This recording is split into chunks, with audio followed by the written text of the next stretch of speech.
c'est Nour Mohamed Reda. Bonjour. Vous êtes président du Centre marocain des études africaines et développement durable.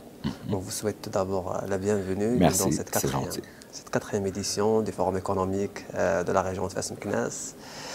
La première question, pourriez-vous partager avec nous votre impression sur l'organisation de ce forum et comment ce genre de manifestation peut contribuer au développement de la région Fès-Meknès? Très bien. Bonjour, merci de votre invitation. Personnellement, c'est la première fois que je participe à ce forum et je suis agréablement surpris. Je viens juste de rentrer d'Espagne où il y avait un forum en parallèle où on a abordé presque les mêmes thématiques mais avec une particularité européenne et espagnole. Ici, c'est une particularité purement marocaine, nationale et surtout fessi. C'est ça ce qui nous fait plaisir. Et donc, ce genre de forum, la ville de Fès ou la région Fès-Meknès, on en a besoin parce qu'on ne les voit pas tous les jours et c'est une région qui est riche par son potentiel humain, économique et digital. On a plusieurs universités, on a plusieurs écoles d'ingénierie, de management et autres. Donc, le capital humain, ce n'est pas ce qui manque. Encore faudrait-il le promouvoir à travers ce genre d'initiative. Et je suis persuadé que ce forum, dans sa 4e édition, aura un impact extraordinaire, que ce soit sur le plan local, régional, national et même international, vu la qualité des intervenants qui sont venus des 4 coins du monde. Donc, je vous souhaite beaucoup de succès. Comme vous savez, le forum a gagné d'année en année en maturité et d'ouverture, notamment à l'échelle internationale et surtout en Afrique.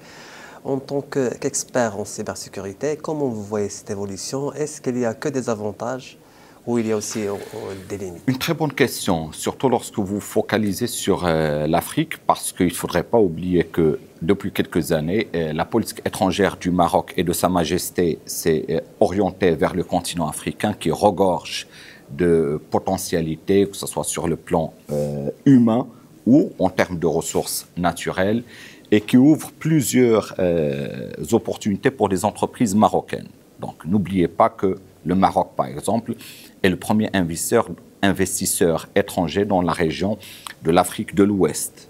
Et dans le cadre de la ZLECAf que le Maroc mène avec plusieurs États, on aspire à améliorer davantage ces investissements. Et comme vous l'avez cité, dans le cadre du cybercolonialisme, cette ouverture du Maroc sur le continent africain ne peut être que bénéfique parce que les entreprises marocaines, comme les citoyens marocains, comme africains, sont victimes de ce qu'on appelle actuellement le cybercolonialisme.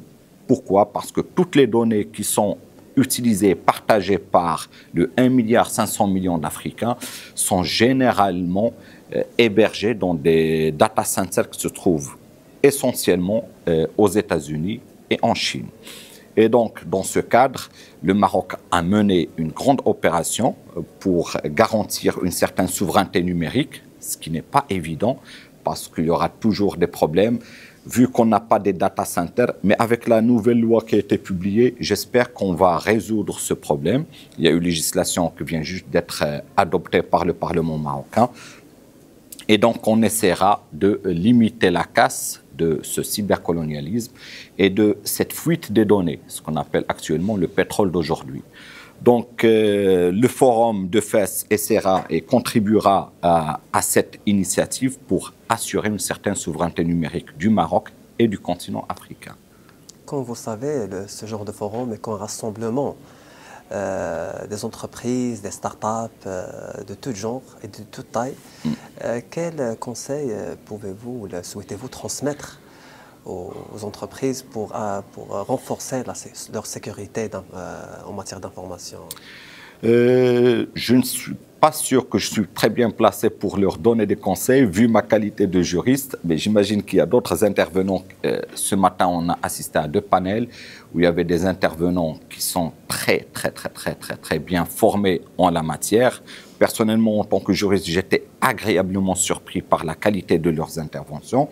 Et ils ont donné pas mal de directives, pas mal de conseils pour permettre à ces startups de se protéger à travers des bases qui ont été édités ici au Maroc, en collaboration avec des partenaires, comme ils l'ont cité tout à l'heure, africains, que ce soit de la Mauritanie, du Sénégal, etc.